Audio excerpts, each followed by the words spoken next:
चला बोले हो गया ना बाबू? Yes sir. चलो आज हम लोग इलेक्ट्रोस्टैटिक्स को शुरू करेंगे।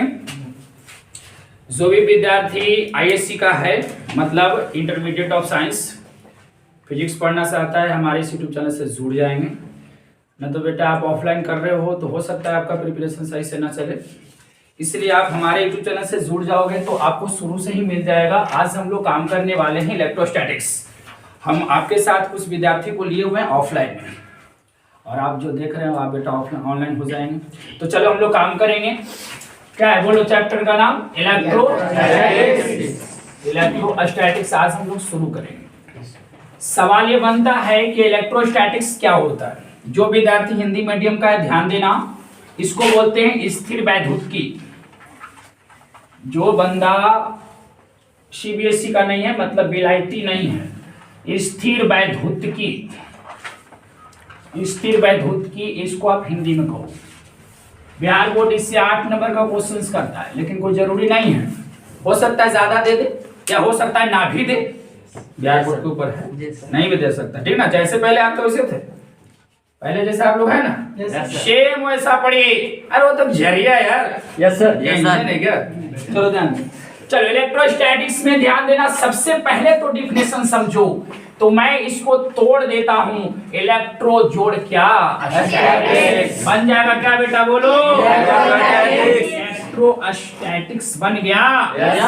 मतलब इलेक्ट्रोस्टैटिक्स में दो वर्ड, नंबर 1 में इलेक्ट्रो और सेकंड में क्या है? इलेक्ट्रो का मतलब बउआ चार्ज होता है। क्या होता है? चार्ज। इलेक्ट्रो का मतलब बोलो चार्ज। बस।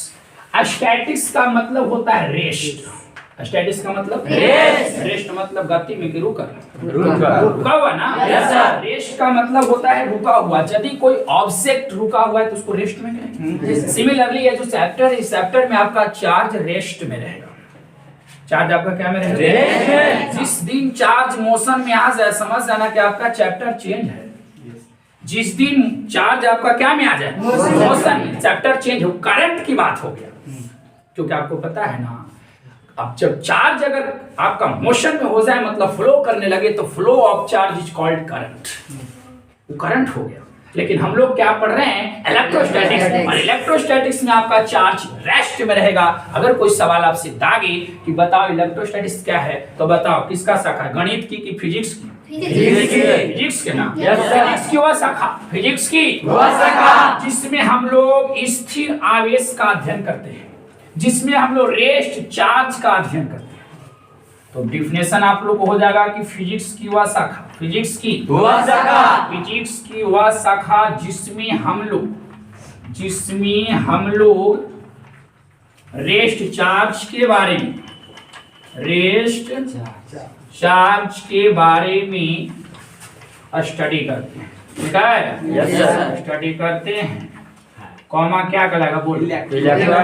कॉमा इलेक्ट्रोस्टैटिक्स कहलाएगा। हिंदी मीडियम वाला क्या बोलेगा? स्थिर वैद्युतिकी। इलेक्ट्रोस्टैटिक्स कहलाता है।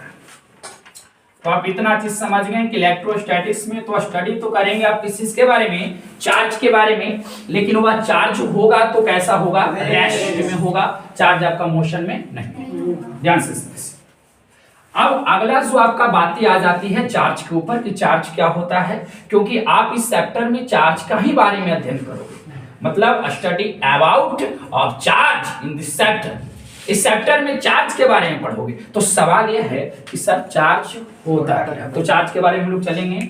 ध्यान दीजिए। तो चार्ज के बारे में हम लोग हिस्ट्री देखेंगे। चार्ज का हिस्ट्री, चार्ज का हिस्ट्री। इसका हिस्ट्री क्या है? चार्ज को आप जानते होंगे कि चार्ज दो वैरायटी के होता है, पॉजिटिव होता है और नेगेटिव। पॉजिटिव और नेगेटिव। तो चार्ज को पॉजिटिव किसने कहा? नेगेटिव चार्ज का खोज किसने किया? मतलब डिस्कवरी ऑफ चार्ज, मतलब खोज किसने किया? तो इसके बारे में हम लोग बताएंगे। पहले मैं इसका हिस्ट्री बता देता हूं आपको। चलो, ईसा मसीह के नाम सुने होंगे? Yes sir. नहीं सुने होंगे तो मैं सुना रहा हूं ना। ईसा मसीह का नाम आप लोग सुने होंगे। तो ईसा मसीह का जिस दिन जन्म हुआ बउआ, उस जन्म को मान लिया 0 बरस। कौन वर्ष मान लिया? 0 बरस। ईसा मसीह के इस दिन जन्म हुआ। ध्यान से सभी समझेंगे, ऑनलाइन वाला भी बाबू। ईसा मसीह के जन्म को मान लिया गया 0 बरस। इस दिन जन्मे।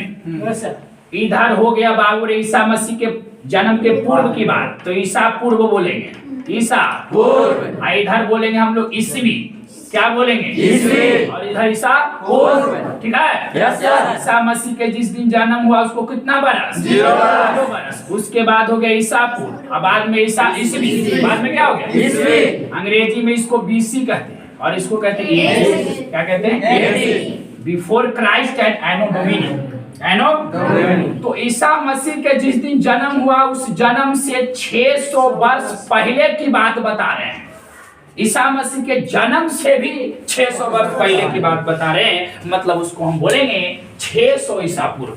600 ईसा पूर्व। 600 ईसा पूर्व क्या हुआ था? यूनानियों को एक बात पता चला कि जब अंबर नामक पदार्थ को, ध्यान से समझना सभी विद्यार्थी, इसको हुआ अंबर नामक पदार्थ को, अंबर जो है पदार्थ है, अंबर नामक पदार्थ को यदि आप उलेन मतलब ऊन के साथ अगर आप घर्षण करते हो, ध्यान से समझिएगा, अंबर नामक पदार्थ को आप किससे घर्षण करोगे? ऊन के साथ। तो होता क्या है कि अंबर नामक जो पदार्थ है वह अंबर नामक पदार्थ इलेक्ट्रीफाइड हो जाता है। सभी विद्यार्थी ध्यान देंगे, क्या हो जाएगा? इलेक्ट्रीफाइड हो जाएगा, इलेक्ट्रीफाइड।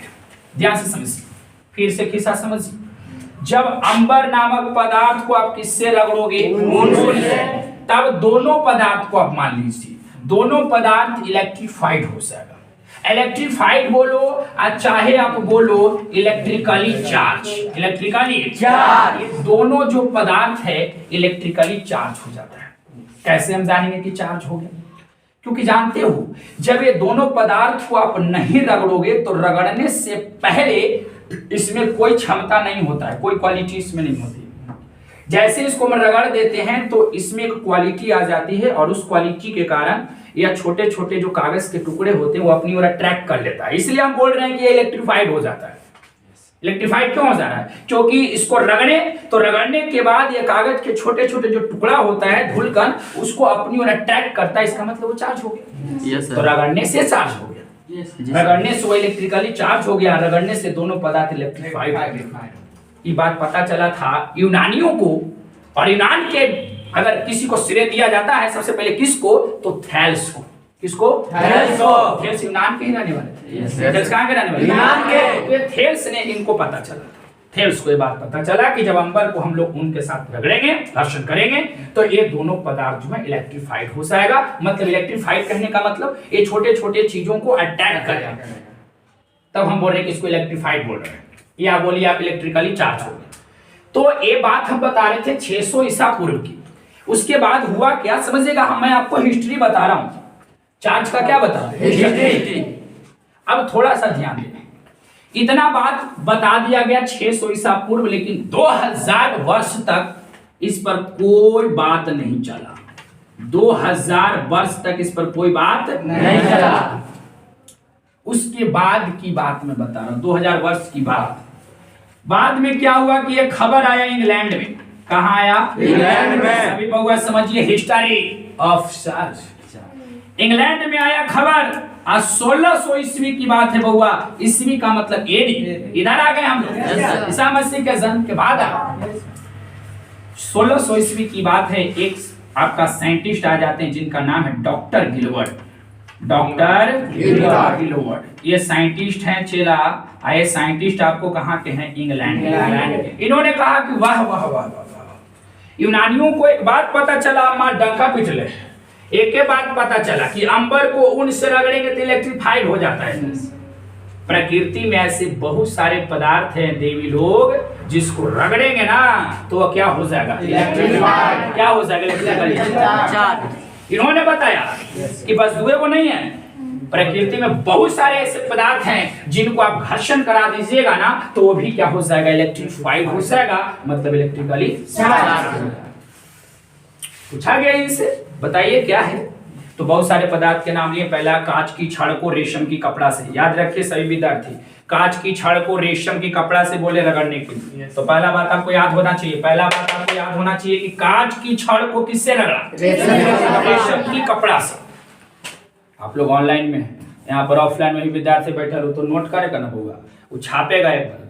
तो ध्यान दीजिए, तो मैं आपको बता रहा हूं कि कांच की छड़ को, ये बात जो बताएं ध्यान से आप समझ लीजिए सभी विद्यार्थी, नोट कर लेंगे। पेन होना से आपके पास, कॉपी होना से, आना तो मत पढ़ो हमारे यूट्यूब चैनल से, तुम जाओ निकलो यहाँ से। ध्यान देना, कांच की छड़ जो है, कांच की जो छड़ है उसको रगड़ने के लिए बोला रेशम की कपड़ा से, रेशम की कपड़ा से अगर आप रगड़ देते हो तो सेम यही वाला कंडीशन देखने को मिलेगा जो थेल्स ने देखा था। दूसरा बात आप आइए, इन्होंने बोला कि आगनूस की छड़ को, आगनूस की छड़ को आप रगड़ दो बिल्ली के खाल से, बिल्ली के खाल से, ऐसे आप बिल्ली के खाल से रगड़ते हो, उसके बाद ये दोनों में भी वही घटना देखने को मिलेगा जो थेल्स ने देखा था। बात समझ में आ रही है? चलिए आप लोग क्या करेंगे, देवी लोग नोट करेंगे, पॉज करो। हो गया बाबू, शांत रहो। माने देखते ना है आप लोग, तोने तो ऑनलाइन में है, तोने तो नहीं मार सके, ऐसे सब सोच रहे थे पड़ी बैठ कर जाती करते रहते। चलो ठीक है, देखो यहाँ पर कांच की छड़ को रगड़ने के लिए बोला किससे, रेशम की कपड़ा से। तो चलो हमने कांच का छड़ ले लिया, पूरी बात समझेंगे। कांच की छड़ और यहाँ पर रेशम की कपड़ा ले लिया। जो विद्यार्थी हैं सीबीएसई वो भी समझे, रेशम की कपड़ा मतलब हो गया क्लॉथ ऑफ सिल्क, और यहाँ से हो गया कांच की छड़ रे बउआ जिसको आप बोलते हो रॉड ऑफ ग्लास। ये दोनों को हम लोग रगड़ेंगे, लेकिन होता क्या है, रगड़ने से पहले ये दोनों जो पदार्थ है बिल्कुल न्यूट्रल है। ध्यान से समझना, रगड़ने से पहले ये दोनों पदार्थ न्यूट्रल, ये भी न्यूट्रल है रे बउआ और ये भी न्यूट्रल है।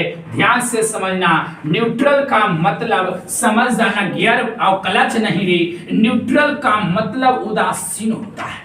अरे क्या होता है? तो रेशम की कपड़ा ये भी उदासीन होगा, कब? मतलब बिफोर फ्रिक्शन, माने घर्षण के पहले की मैं बात कर रहा हूं। सर समझ में नहीं आया न्यूट्रल का मतलब, तो दिमाग में आप डाल लो, दुनिया का कोई भी पदार्थ है, वो पदार्थ में बाबू छोटे छोटे पार्टिकल है, छोटे छोटे पार्टिकल को एटम बोलेंगे। एटम का साइज गोलाकार है, उसमें एक न्यूक्लियस होता है, न्यूक्लियस में प्रोटॉन और न्यूट्रॉन होता है रे बउआ, और न्यूक्लियस के चारों ओर एक सर्कुलर पाथ होता है जिसको आप ऑर्बिट कहते हो। क्या कहते हो? ऑर्बिट। और ऑर्बिट में इलेक्ट्रॉन होता है। और दिमाग में आप डाल लो सभी विद्यार्थी, एटम भी न्यूट्रल होता है। एटम भी क्या होता है? न्यूट्रल। क्यों? न्यूट्रल का मतलब होता है आवेशहीन, मतलब परमाणु पर कोई आवेश नहीं। अगर कोई बोले कि परमाणु धनावेशित होता है, मारम दांत पर, परमाणु ऋणावेशित होता है, गलत बात। परमाणु पॉजिटिवली चार्ज होगा और परमाणु नेगेटिव चार्ज होगा। परमाणु न्यूट्रल है, आई मीन किनर। देते रहे मतलब यस सर, समझ जाओ तो सब समझे, ट्रेन पर चढ़ते आ जाते मौसी। तो ध्यान देना बाबू, काहे न्यूट्रल होता है सवाल आपको बताते हैं।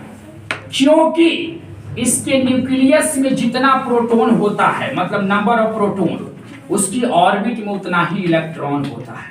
मतलब समझ जाइए, number of proton are equal to number of electron. यही रीजन है किसी भी पदार्थ को न्यूट्रल होने का। अगर कोई बंदा आपसे बोले कि ये पदार्थ न्यूट्रल है, मतलब समझ जाना कि उसमें number of proton and number of electron equal. काहे सर इक्वल हुए से क्या होता है? ध्यान से समझिए। आपको पता है कि ये वो प्रोटॉन पर आवेश होता है 1.6 × 10 के पावर -19 कूलम होता है। yes, एक इलेक्ट्रॉन पर इतना ही होता है, लेकिन निगेटिव, यहाँ निगेटिव, यहाँ क्या होगा? मान लेते हैं कि एक एटम है, कोई एटम ले लिया मैंने, एटम ले लिया, एटम का न्यूक्लियस है, ये आपका ऑर्बिट है उसमें। मान लेते ऑर्बिट में एक इलेक्ट्रॉन है, मान लेते हैं, तो नहीं सोचवा लगा दे केमिस्ट्री के दो गो हवा है। अरे तो मान लेना रे, मान ले कि ये वो इसमें है और इसमें नाभिक में एक प्रोटॉन लेट कर लिया, तो प्रोटॉन और इलेक्ट्रॉन तो बराबर हो गया। एक वो प्रोटॉन है तो आवेश हो गया 1.6 × 10 के पावर -19 कूलम। एक वो इलेक्ट्रॉन है तो इतना हो जाएगा, लेकिन माइनस, बताओ जोड़ेंगे तो 0। यस सर, प्लस माइनस खत्म, प्लस माइनस खत्म, इसलिए इस पर कोई आवेश हुआ नहीं। दिमाग में बैठा लो, एटम न्यूट्रल होगा, एटम न्यूट्रल होगा। थोड़ा सा मैं डीप में जाता हूँ, थोड़ा सा एटम न्यूट्रल होगा। वही कॉन्सेप्ट आप समझ लेना कि रगड़ने से पहले कोई भी पदार्थ न्यूट्रल होगा, मतलब उस पदार्थ में number of proton are equal to number of electron होता है। समझ रहे? लेकिन सवाल है, अगर मैं आपसे पूछ दूं कि बताओ कि एटम ना न्यूट्रल होता है बउआ, एटम के न्यूक्लियस क्या होता है? नाभिक। तो सर नाभिक धनावेशित होता है। नाभिक क्या होता है? धनावेशित। कारण है क्योंकि नाभिक में रहता है प्रोटॉन और न्यूट्रॉन। तो न्यूट्रॉन पर तो कोई चार्ज है नहीं, न्यूट्रॉन पर कोई चार्ज है नहीं, प्रोटॉन पर प्लस चार्ज है। Yes sir. तब एकरे फर्क नहीं पड़ेगा इस पर, इसी का प्रभाव न पड़ेगा इस पर। इस घर में दो गो है प्राणी, एगो प्रोटॉन एगो न्यूट्रॉन। न्यूट्रॉन तो किनरे हो गया, जो बचा प्रोटॉन है ना बचा। yes, प्रोटॉन पर धनावेश की ऋण आवेश, तो ये पूरा घर हो गया धनावेशी। मतलब नाभिक धनावेशित होता है, लेकिन परमाणु उदासीन होता है। परमाणु क्या होता है? उदासीन। नाभिक क्या होता है? धनावेशी। नाभिक क्या होता है? परमाणु क्या होता है? तो देख समझ गए तुम्ही सब बाले बच्चे समझ गया चला। तो रगड़े से पहले कोई भी पदार्थ हो रे बउआ, समझ लेना पूरा विद्यार्थी लोग जान, रगड़ने से पहले कोई भी पदार्थ क्या होगा? न्यूट्रल। मतलब उसमें इलेक्ट्रॉन और प्रोटॉन की संख्या क्या होगी? बराबर। लेकिन जैसे ही रगड़ोगे क्या होगा?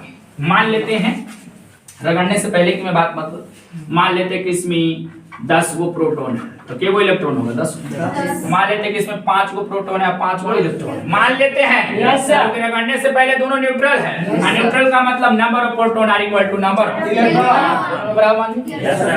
रगड़ा हम नहीं रगड़े, हम तो अब रगड़ रहे हैं। साइंटिस्ट पहले ही रगड़ दिया है, अब पहले ही में हमने जूठा खा रहे हैं, समझ रहे हैं? ध्यान दीजिए। अब रगड़ेंगे तो रगड़ना के बाद देखा गया बउआ, एक बाय एक्सपेरिमेंट प्रयोग के द्वारा देखा गया कि कांच की छड़ से कुछ इलेक्ट्रॉन निकल के रेशम की कपड़ा पर चल जाता है।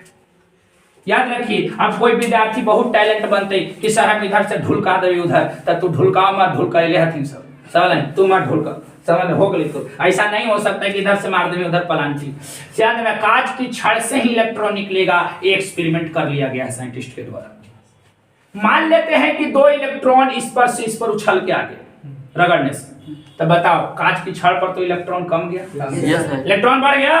अब बताओ कि यहाँ पर 10 गो प्रोटॉन भेले 8 गो इलेक्ट्रॉन, यहाँ पर हो गए 5 गो प्रोटॉन और 7 गो इलेक्ट्रॉन। अब तो इलेक्ट्रॉन प्रोटॉन बराबर नहीं है, नहीं अभी न्यूट्रल नहीं है। अब इस पर चार्ज आ गया है, अब इस पर भी चार्ज आ गया है। इस पर चार्ज धनावेश आएगा क्योंकि इलेक्ट्रॉन कमा, इस पर ऋण आवेश आएगा क्योंकि इलेक्ट्रॉन बढ़ा। तो ध्यान दीजिएगा, रगड़ने से क्या होता है कि कांच की छड़ पर से इलेक्ट्रॉन भागता है, तो कांच की छड़ हो गया पॉजिटिव चार्ज, इस पर आ जाएगा। कौन चार्ज आ जाएगा? रेशम के कपड़ा पर कौन चार्ज आ जाएगा? Negative charge. यहाँ तक क्लियर है? ये जो पॉजिटिव चार्ज और नेगेटिव चार्ज का जो खोज किया था, डिस्कवरी ऑफ चार्ज, तो एक किया था बेंजामिन फ्रैंकलिन। बेंजामिन फ्रैंकलिन ने किया था। आपको मैं बता दूं कि बेंजामिन फ्रैंकलिन ने किया था 1750 ईस्वी में, और अमेरिका के साइंटिस्ट थे बाले बच्चे। बेंजामिन फ्रैंकलिन 1750 ईस्वी में अमेरिका के साइंटिस्ट हैं। उन्होंने ही बताया था कि कांच पर की जो कांच की छड़ पर जो आवेश उत्पन्न हुआ है उसको हम धनावेश कहेंगे, और यहाँ पर जो आवेश उत्पन्न हुआ उसको हम क्या कहेंगे? कहने का उनका सेंस क्या था? उनका सेंस यही था ना कि जहां पर इलेक्ट्रॉन कमेगा उसको धनावेश बोल दीजिए, और जहां इलेक्ट्रॉन बढ़ा उसको उनका सेंस यही था। आपको पता है डॉक्टर गिलबर्ट ने एक और बात बोला था, आबनूस की छड़ को किससे रगड़िए? आबनूस की छड़ को रगड़िए। किससे रगड़िए? कोई भी डाउट हो रे बउआ तो आप कमेंट में कर दिया, कमेंट करने के बाद हम रिएक्शन दे देंगे। ध्यान से समझिए, थोड़ा सा मैं आपको बता देता हूँ। हो सकता है आप लोग को प्रॉब्लम हो कि अंबर क्या था सर, हो सकता है प्रॉब्लम हो जा कि अंबर क्या था। तो ध्यान देना, एक पौधा है रे बउआ, उस पौधा का नाम है तृणमणि। क्या नाम है? तृणमणि। ये पौधा अब लुप्त हो गया है। हमने इतने अंधाधुंध जनसंख्या बढ़ाई था ना बाबू, लगल है तबा तोड़। कोई कसर ना छोड़े थे जनसंख्या बढ़ाए, कोई दिक्कत नहीं, बढ़ाओ बाबू, तोड़ चीज हो। त्रिनमणि की हम बात कर रहे हैं। त्रिनमणि एक पौधा था, इस पौधा से गिरता था जैसे तोहनी से गिरा हो पसीना, मेघरा से गिरता था गोंद, कहीं और मत जाइए, मेघरा से क्या गिरता था? गोंद। अब वह गोंद जो है, वही गोंद जो है बहुत दिन के बाद वह रूप ले लेता था पत्थर का, और उसी पत्थर को हम अंबर बोल रहे हैं। आज जानता है बहुत क्वालिटी के पत्थर था, उस पत्थर से बनता था बाबू आभूषण, रिंग वगैरह, और कोई भी रिंग बनता तो उसमें पत्थर उथर डाल देता, तो वही बात उसमें रिंग में पत्थर डाल देता था, ये अंबर, ओकरे रगड़ देना है ऊनमा से। अब ऊन तो समझ में करा सब लोग, ऊन के कपड़ा पाले के औरत लोग जो है ऊन लेकर के चढ़ गई छत्ता पत्थर के मार, बाबू के टोपी पहनी थी, का करे था बाबू के टोपी पहनी थी, का करे था का करी बाबू के पापा के तनी सुनहाले पैंट सिएला खाली नहीं से सर, बाबू के पापा के पैंट सिवा माने ऊन के पैंट पता हूं, हैं ठंडा है, सही बात है। चलो तो बात यही है, उसी प्रकार से ये तो आप समझ गए होंगे। यहाँ पर ले बउआ ये अवनुष की छड़ है, ये है आवनूस की छड़, बाले बच्चे ध्यान दें, आवनूस की छड़।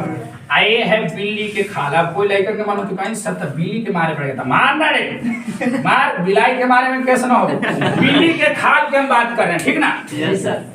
रगड़ने से पहले ये भी न्यूट्रल होगा और ये भी क्या होगा? जैसी रगड़ा उल्टी गंगा बहलो, लेफ्ट टू राइट ना भी अब electron electron right to left जाएगा, मतलब देखा गया अपन मन से करे थे, अपन मन से कुछ ना करे थी, सब एक्सपेरिमेंट कैले है साइंटिस्ट। ये तो हम ओकर बतिया के बता रहे थे, ओकर अनुभव को, टीचर एक जरिया है किसी के अनुभव को बताना, झूठ कर नहीं सर, नहीं सर, झूठो करे तो का उखाड़ ले। यहाँ से इलेक्ट्रॉन निकला तो बता, यहाँ पर तो इलेक्ट्रॉन कमेगा, इस पर कौन सा जाएगा? कौन सा?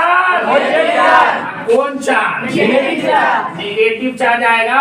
Yes sir. टेंशन मत लीजिए बाबू, जो भी ऑनलाइन से पढ़ रहे हैं टेंशन नहीं लेना है, रेगुलर वीडियो मिलेगा आपको, आप पूरा मिलेगा, क्योंकि आपको हम जोड़ दे रहे हैं ऑफलाइन में, क्योंकि ऑफलाइन चल रही है, आप लोग को जोड़ देता, हम बाप के क्या जाता है, तनी सुनिए भी जाएगा। यस सर, अब भी जाएगा, वो आपसे हम ले लेंगे, ठीक है? चलिए जाए, तो बात समझ लीजिए सभी विद्यार्थी लोग। तो यहाँ पर बिल्ली के खाल हो जाता है धनावेशी, और अवनुष की छड़ का हो जाता है। क्वेश्चन कहीं से भी कर सकता है Bihar board, Bihar board is the पगला बोर्ड, कुछ भी कर सकता है। वो कहेगा सीधे कि अवनुष की छड़ को बिल्ली के खाल से रगड़ा जाता है, धनावेशी कौन होता है? बिल्ली की खाल होता है, इससे लाए धनावेशी है। अवनुष की छड़ क्या है सर? तो दक्षिण भारत में चलिए, दक्षिण भारत में, भारत के दक्षिणी भाग में जाइएगा तो वहां पर आपको लकड़ी मिलेगा जो काला काला मोटा मोटा रहेगा। हाँ, ये वाला बात बताए थे, एक जगह को बोला कि सर हम लोग अच्छा, माने ओकरो भी माने गलत मत समझ में, ओकरो खेत में है ये वो लकड़ी जो मोट मोट माने एकदम वहे तो नहीं जाई थे, सेंस बने के गलती है रहा नहीं सर, माने हमार लाइकन जुड़ल है, वो सब लेकिन का समझते वही ना सर, लेकिन ना बउआ तो नहीं सही जगह समझिए। ए का गिरे माने ढेर गिरे तो सब खाओ, देख गिरा के थोड़ा अंदर पीत रहे ध्यान। चलो हो गया बाबू जी सर। अब ध्यान से समझना, अभी भी साइंटिस्ट जो है छोड़ा नहीं है, साइंटिस्ट इतना करने के बाद ध्यान दो क्या किया, उसके बाद देखो आपको तो पता है कि कांच की छड़ धनावेशित हो गया, की कपड़ा अवनुष की छड़ ये धनावेशित। अब देखो साइंटिस्ट लोग क्या किया है, साइंटिस्ट का मतलब कुछ ही होता है, आप लोग कहेंगे कि भाई ज्ञानी बात ये तो हिंदी हो गई, वो तो साइंटिस्ट के हिंदी हो गई। साइंटिस्ट के मतलब होता है बच्चा, बच्चा कैसे होनहार करता है जी, साइंटिस्ट हो, साइंटिस्ट का मतलब एकदम बच्चा।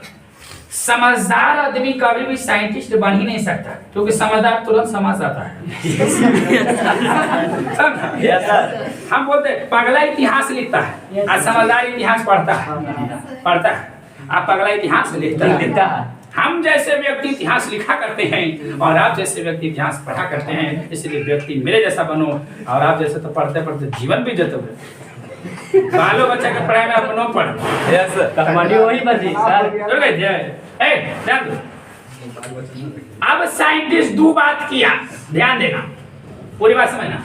यहाँ से कांच की छड़ को उठाया, ठीक ना, ये तो पॉजिटिव चार्ज था ना। अच्छा, आईने से उठा लिया बिल्ली के खाल के, केकरा उठा लिया? बिल्ली के खाल के। और बिल्ली के खाल पर भी कौन चार्ज है? Positive charge. दोनों को सटाना चाहिए, लेकिन सटे ये भी पहला से भी कोची। याद रख, कहीं भी सफर करने जा रहा है, ट्रेन पर बैठा है, एक व्यक्ति के सीट है, अगर लड़का बैठल है आ कोई लड़का कितनो बेचारा सीरियस हो जाए कि हमरो तन सुन प्लीज साइड दे दे बैठा ल मत जन लड़की चल जाए तो भाइयों तन से बैठा ले, एक एगो के सीट था लेकिन एडजस्ट कर लेंगे। पहले लड़की रहते तक अट्रैक्ट हो ना है जी सर। अगर तो माने लड़के छुछुंदर ना होगा था, लड़की महा छुछुंदरी होगा। देखो अगर यहाँ पर लड़की है माने गर्ल, तो गर्ल अगर कोई गया कि एक्सक्यूज मी प्लीज दीदी मेरे को भी थोड़ा सा एडजस्ट कर लीजिए, अरे जाओ ना आगे। जैसे ही लड़का आवेगा उधर से तो लड़कों में देखेगी कि हैंडसम है कि नहीं है, मान ले कि स्प्रे मार ले है कि ना मार ले है, अगर स्प्रे मार ले है तो एडजस्ट कर लेंगे। मतलब समझना, माइनस और प्लस में सदा सती हो रहा है और प्लस प्लस में हटाहटी। मतलब समझना, यदि दो पदार्थ रहेगा और दोनों पदार्थ पर सेम चार्ज रहेगा, दोनों पर प्लस प्लस, तो रिपल्सन फोर्स। कौन फोर्स? रिपल्सन का मतलब विकर्षण है। कौन बल लगेगा? एक ऊपर प्लस, जैसे देखो रेशम के कपड़ा पर माइनस है, लेके चल रही बिल्ली के खाल भी तो ले जाके जरूरत नहीं, अपने खींच लेते हैं कि प्लस अथीना कुछ माइनस। आज के लड़का लगी कि कितना दूर कर दे, वो चिपक के रही था। यस सर, बात सही है कि ना? Yes sir. तो अनु का चिपका नहीं सर, नहीं सर, अभी बात सब लोग जानते हैं। Yes sir. चलिए, तो यहाँ तक आप लोग समझ गए, किस्सा समझ गए। तो आपको वहाँ पर क्वेश्चन करेगा बिहार बोर्ड में कि सजातीय आवेशों के बीच होता है, तो सजातीय का मतलब समझ है ना कि दोनों सेम रहेगा, तो विकर्षण बल, और विजातीय आवेशों के बीच में आकर्षण बल, ये आप समझ जाइए। ठीक है, चलिए बहुत बढ़िया। वीडियो पॉज कर दो, उसके बाद हम लोग नोट करो। चलो ध्यान देना, बोलो कितना बोलो बाबू? Yes sir. चलिए, तो ऑपरेटर वहाँ बैठा है बाबू, उसका राह से खान होता है, वीडियो पास से खान काटे कर देता हूँ। ध्यान देना। अब चलना, ध्यान देना। अब हम लोग पढ़ेंगे बहुत बढ़िया हेडिंग से पहले, उससे पहले हम लोग जान लेते हैं चालक के बारे में। चालक तथा विद्युत रोधी, चालक तथा विद्युत रोधी, पूरी बात आप लोग कॉन्सेंट्रेट के साथ समझेंगे। विद्युत रोधी क्या होता है? चालक को अंग्रेजी में कंडक्टर कहेंगे और इसको बोलेंगे इंसुलेटर। क्या बोलेंगे? इंसुलेटर। तो चालक और विद्युत रोधी क्या है? तो देखो है दोनों पदार्थ है, दोनों क्या है बेटा? पदार्थ, दोनों पदार्थ है। एक पदार्थ और एक पदार्थ। अगर इसमें पदार्थ को कंडक्टर अगर कहूं और इस पदार्थ को अगर मैं इंसुलेटर कहूं, तो देखो इसमें क्या खास बात हुआ, इसको मैं कंडक्टर कहा, और इसमें क्या ऐसी क्वालिटी है जिसके कारण इसको इंसुलेटर कहा। तो ध्यान से समझना, है पदार्थ, वो भी है पदार्थ। पदार्थ में तो एटम होगा ना, मान लेते कि एटम है और एटम की न्यूक्लियस हो गया, ये ऑर्बिट हो गया, ठीक है। और यहाँ भी एटम की न्यूक्लियस और क्या है उसका ऑर्बिट हो गया।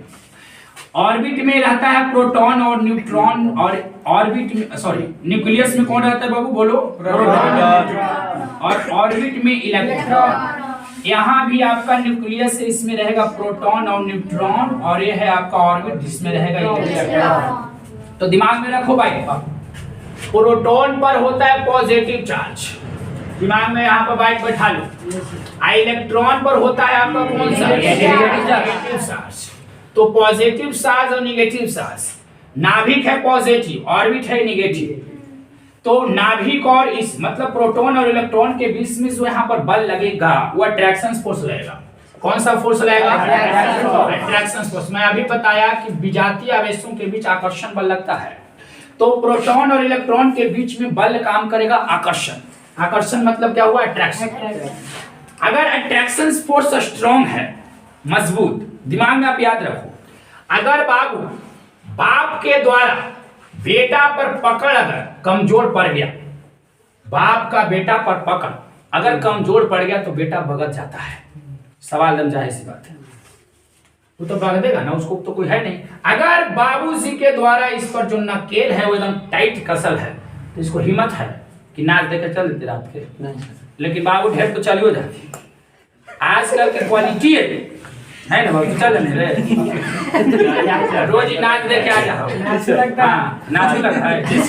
अब आगे रहता है आती स्टेजवा के आगे रहेगा जी जब आएगी तो हाथ मिलावा है। Yes sir. पैसा भरा हाथ मिलाएगा, खींचियो नहीं स्टैंड के तरह। सुन, तो होता क्या है ना, सुनिए कंडक्टर में क्या होता है, ध्यान से समझिए। अगर एक प्रोटॉन और इलेक्ट्रॉन के बीच में यदि अट्रैक्शन फोर्स अगर वीक पड़ जाएगा, अट्रैक्शन फोर्स क्या पड़ जाएगा, वीक मतलब कमजोर। जैसे ही पड़ेगा कमजोर तो इलेक्ट्रॉन इस ऑर्बिट को छोड़ देगा। ऑर्बिट को छोड़ करके, देखो और भी एटम मैं ले लेता हूँ, और भी मैं एटम ले लेता हूँ। ऑर्बिट को छोड़ करके और ये पूरे पदार्थ में मतलब दो एटमों के बीच जो रिक्त स्थान है, उस रिक्त स्थान में आकर के घूमना शुरू कर देगा इलेक्ट्रॉन। अब ये इलेक्ट्रॉन फ्री हो गया, क्योंकि अब ये पहले बॉन्डेड था, पहले इसको कोई बांध करके रखा था, अब ये बॉन्डेड हो गया। बात सिंपल है, लड़का जब तक कंवारा है, बांधा हुआ है गार्जियन के थी, विवाह हो गया, ससुरा को तो बांधा ही होगा। वो अपना लेकर फरार साली के, अपना फरार औरत के लेकर के पार्क में औरत लेके जाए में तो ठीक लगी, साली लेके जाए। अब यहाँ पर इन दोनों के बीच में आपका जो अट्रैक्शन पर जैसे वीक पड़ेगा, इलेक्ट्रॉन ऑर्बिट को छोड़ करके एटम के बीच में जो रिक्त स्थान उसमें आ जाएगा। अब ये इलेक्ट्रॉन हो गया फ्री। तो जिस पदार्थ में फ्री इलेक्ट्रॉन है वही पदार्थ चालक है। जिस पदार्थ में फ्री इलेक्ट्रॉन है वही पदार्थ क्या है, चालक कहेंगे। आप लोग 10th क्लास में डिफिनेशन याद किए होंगे, वैसा पदार्थ, अरे जाओ ना यार, पढ़ाएंगे ना। वैसा पदार्थ समझो, वैसा पदार्थ, वैसा जिनसे आवेश का प्रवाह सुगमता पूर्वक हो। आवेश का प्रवाह सुगमता, ध्यान से समझिएगा। वैसा पदार्थ जिनसे आवेश का प्रवाह सुगमता से, सुगमता से मतलब इससे अगर चार्ज फॉलो कर रहा है तो इस पदार्थ में बोलेंगे कंडक्टर। सुगमता मतलब होता है आसानी से, अगर आवेश आसानी से पार हो रहा है तो आवेश पार हो रहा है। तो सवाल है कि आवेश को ले कौन जाता है, आवेश वाहक का कार्य कौन करता है, तो इलेक्ट्रॉन, फ्री इलेक्ट्रॉन। जब फ्री इलेक्ट्रॉन ही नहीं रहेगा तो आवेश को ले कौन जाएगा। तो कंडक्टर का डिफिनेशन आप लोग को पता था पहले कि वैसा पदार्थ जिनसे आवेश का प्रवाह सुगमता से हो, मतलब आसानी से हो। लेकिन अब आप लोग डिफिनेशन इस प्रकार से याद कीजिए, वैसा पदार्थ जिसमें फ्री इलेक्ट्रॉन हो, क्योंकि फ्री इलेक्ट्रॉन ही आवेश वाहक का काम करेगा। फ्री इलेक्ट्रॉन किसका काम करेगा, आवेश वाहक का काम करेगा। मतलब आवेश को ढोकर वही ले जाएगा, मतलब चार्ज कैरियर का काम करेगा कौन, फ्री इलेक्ट्रॉन। आप देखोगे ट्रक देखे हैं, रोड पर देखोगे तो उस पर लिखा था गुड्स कैरियर। क्या लिखा हुआ रहता है, गुड्स कैरियर, मतलब होता है वस्तु वाहक। इसका हिंदी क्या होता है, वस्तु वाहक। ट्रक का काम है वस्तु ढोना, इसलिए लिखा रहता है गुड्स कैरियर। उसी प्रकार से इलेक्ट्रॉन का काम है आवेश ढोना, इसलिए इलेक्ट्रॉन को हम आवेश वाहक कह सकते हैं। तो इलेक्ट्रॉन यहाँ पर फ्री इलेक्ट्रॉन है, फ्री इलेक्ट्रॉन जिसमें फ्री इलेक्ट्रॉन होगा वो कंडक्टर होगा। लेकिन इसमें क्या होता है कि प्रोटॉन और इलेक्ट्रॉन के बीच में जो अट्रैक्शन फोर्स होता है काफी स्ट्रॉन्ग होता है। तो जब स्ट्रॉन्ग होगा तो इसको मिजाज है कि अपना ऑर्बिट छोड़ करके घूमे लगते हैं, नहीं मिजाज है। तो इसलिए यहाँ पर फ्री इलेक्ट्रॉन नहीं रहेगा, और जिस पदार्थ में फ्री इलेक्ट्रॉन नहीं रहेगा उस पदार्थ को हमको क्या बोलना है, इंसुलेटर। क्या बोलना है उसको, इंसुलेटर। कंडक्टर का उदाहरण ले लीजिए, तो सबसे अच्छा कंडक्टर हो जाता है ये चीज, मतलब चांदी।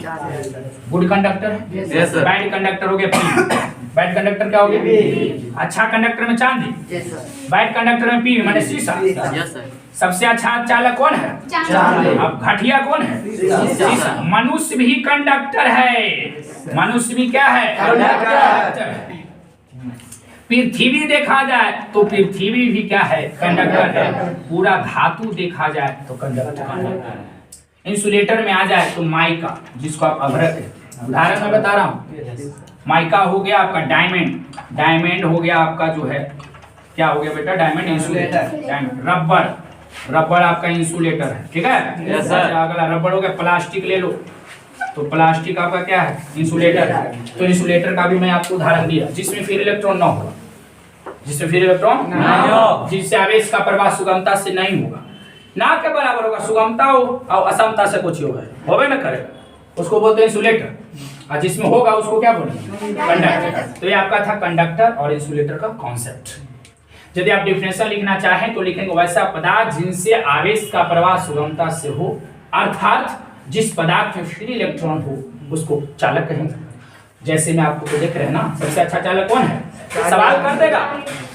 मैं आपको बता देता हूं कि बाबू कोई भी एग्जाम हो, उस एग्जाम को क्वालिफाई करने पर आपको क्वेश्चन मिल जाता है। लेकिन जो बोका दास करमचंद गांधी स्टूडेंट रहते जो कभी पढ़ते न करते, थोड़ा से पास होता ही तो उसका नाम है बोका दास। चलो, तो आप लोग अब क्या करेंगे? डिफिनेशन लिखेंगे। HRSE हो गया, ध्यान देना चला। अब आपको बताएंगे कूलम का नियम, ध्यान से चलना, बहुत इंपॉर्टेंट हो जाता है कूलम्स लॉ। कौन ला? कूलम्स लॉ मतलब कूलम का नियम। कूलम ने देखो क्या किया, सुनो ध्यान से, इनका फुल नेम बेटा ध्यान देना, फुल नेम कूलम का, इसको बोलते हैं सीए कूलम। क्या बोलेंगे? CA coulomb. क्या ये फुल है? अभी भी अनकम्प्लीट है। सी से चार्ल्स होगा, ए से अगस्टीन होगा, कूलम इनका पूरा नाम है। 1785 ईस्वी में हम लोगों के लिए एक नियम छोड़कर गए थे, जो हम लोग को पढ़ना पड़ता है। नहीं छोड़ते, क्यों पढ़ना पड़ता है? यस सर, हम लोग लेकिन के लोड देले हैं। अब कई विद्यार्थी तो खोजता है कि सब कौन दे लेंगे, हमारा भेंट करा दे, ओकरा बाद हम सबके मिलते हैं। ससुर आपने तो चलिए गए, मारुति आ गए, हमारा है प्रॉब्लम कैले रातों के पढ़े पड़ता सीए कूलम। क्या दीजिएगा? कूलम का नियम ध्यान से समझिए। पूरा नाम है सीए कूलम, जिसको बोलते हैं चार्ल्स अगस्टीन डे कूलम। 1785 ईस्वी में एक नियम दिया, जानते हैं क्या? इन्होंने कहा कि वो पॉइंट ए ले लेते हैं, एक पॉइंट बी। इस पॉइंट पर एक चार्ज है Q1 और इस पॉइंट पर चार्ज है Q2। दोनों के बीच दूरी R है। दोनों के बीच दूरी क्या है? R है। सबसे बड़ी चीज है, हम लॉजिकली जो बातें बता रहा हूं ध्यान से समझना। आवेश और दूरी ये सबको SI में रखा है। SI कहने का मतलब आवेश का SI मात्रा कूलम होता है, तो यहाँ पर कूलम में दूरी का ऐसा मतलब मीटर होता है।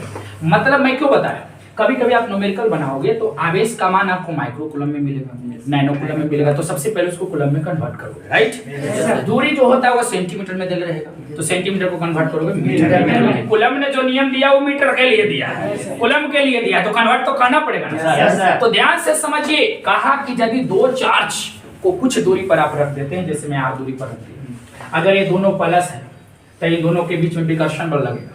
यदि दोनों माइनस में है तभी विकर्षण बल लगेगा। अगर एक प्लस और एक माइनस रहेगा तो कौन बल लगेगा? तो ध्यान से समझना मैं क्या बोल रहा हूँ। ये दोनों अगर प्लस रहता तो विकर्षण बल लगता, दोनों अगर माइनस रहता तो विकर्षण बल लगता, अगर दोनों एक प्लस और एक माइनस तो आकर्षण।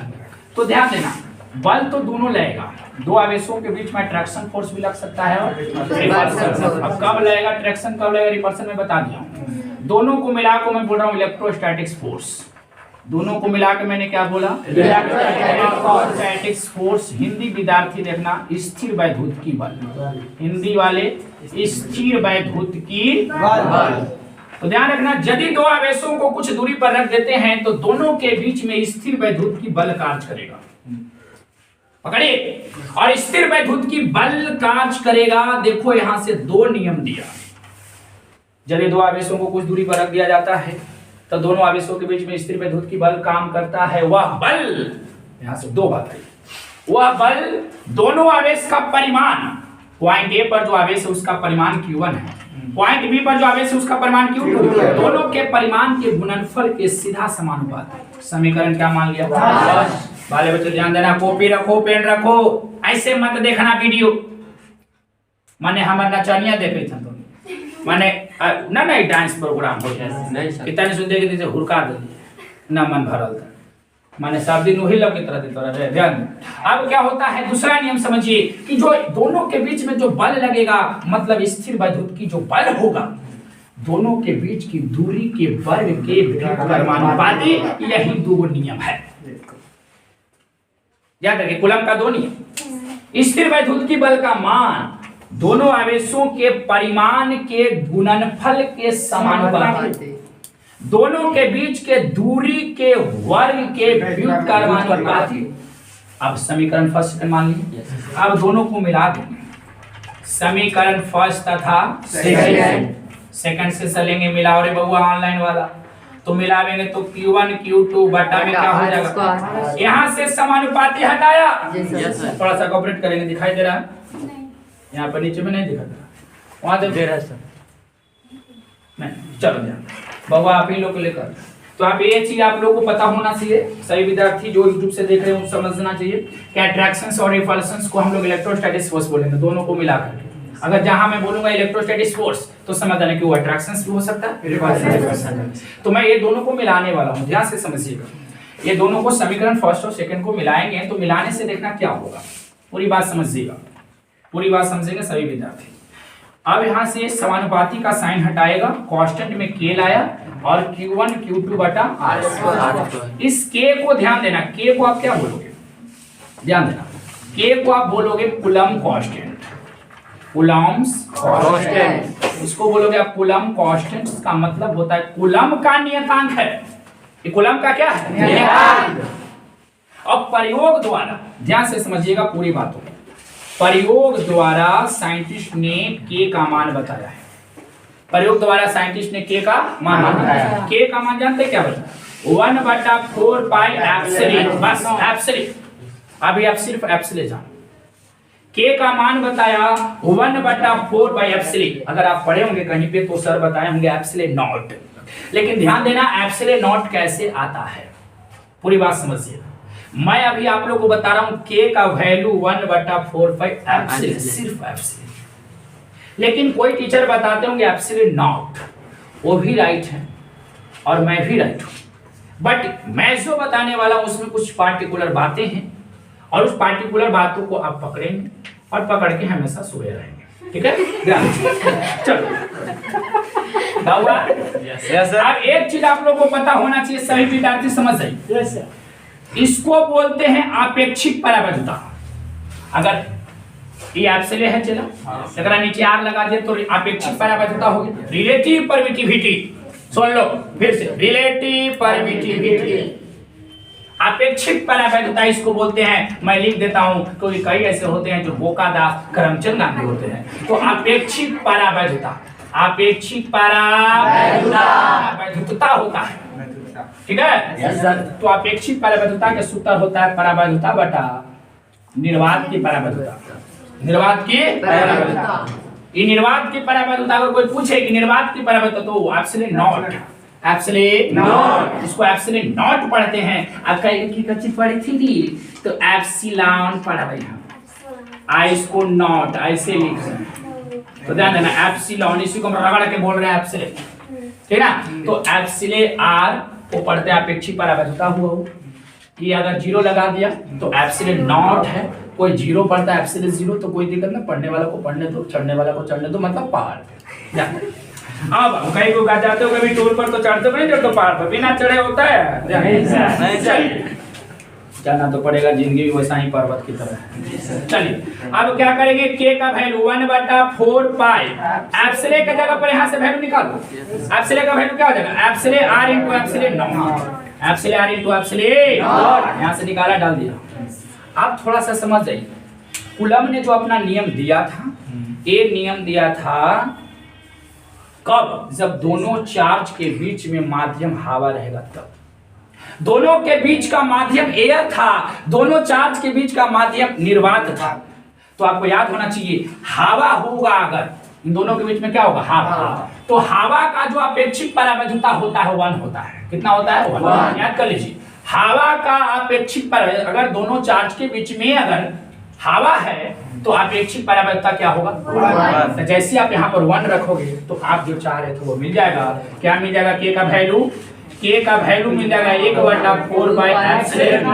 तो दिमाग में आप डाल लीजिए, फार्मूला निकल के आगे चला, थोड़ा सा सब्र करेंगे, कैसे कैसे मैं लिख रहा हूँ, आप इसको स्क्रीनशॉट मार लो बाबू, इसको स्क्रीनशॉट मार लो। तो थोड़ा सा मैं आपको बताना चाहूंगा, ध्यान देना, यहाँ पर देखो, अब आपका फार्मूला निकल के आ गया, F बराबर, यहाँ पर हम k का मान रख देंगे उसको 1/4 pi epsilon not Q1 Q2 बटा में, इसी को बोलते हैं कूलम का नियम, इसको बोलेंगे कूलम बल, कूलम बल कूलम बल। या बोले आप स्थिर वैद्युत की बल, अंग्रेजी वाला बोलेंगे इलेक्ट्रोस्टैटिक्स फोर्स, सूत्र 1/4 नॉट Q1 Q2 बटा। लेकिन यह फार्मूला अभी भी इम्प्रॉपर है, मतलब उचित नहीं है। क्यों उचित नहीं है? क्योंकि आपको पता है कि बल जो होता है वह सदिश राशि होता है, और ये देखो अदिश रूप में लिखा हुआ है, इसलिए अभी भी प्रॉपर नहीं है। तो इसको मैं सदिश रूप में लिखूंगा, वेक्टर फॉर्म में। देखो मैं वेक्टर फॉर्म में इसको लिखूंगा, तो इसको आप वेक्टर लगाओगे 1/4 pi epsilon not Q1 Q2 बटा में r² into r cap. r cap direction के लिए आया है।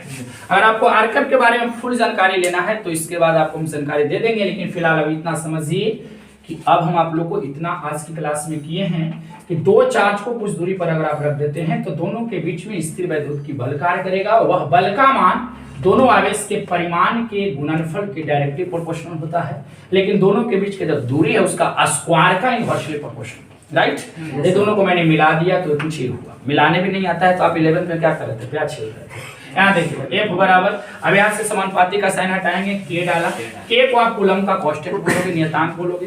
K का मान होता है 1/4 पाई एप्सिलॉन, क्या होता है एप्सिलॉन, और एप्सिलॉन की जगह मैं रखा epsilon r into epsilon not, कोई मन से नहीं रखा, फार्मूला होता है। और ये भी पूछता है 1 नंबर में क्लास 12th में कि रिलेटिव परमिटिविटी का सूत्र बताइए, तो रिलेटिव परमिटिविटी का सूत्र परमिटिविटी बटा परमिटिविटी ऑफ वैक्यूम निर्वात के बराबर होता है।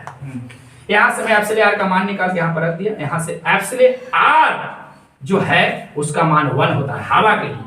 यहाँ 1 क्यों रखा? क्योंकि जो कूलम ने नियम दिया था उन दोनों के बीच में हवा का मात्रा, यहाँ पर मैंने 1 रख दिया, तो फार्मूला आपका जो आप चाह रहे थे बन गया। ठीक है, इसको मैं अगला वीडियो में बनाऊंगा आगे की ओर। चलो।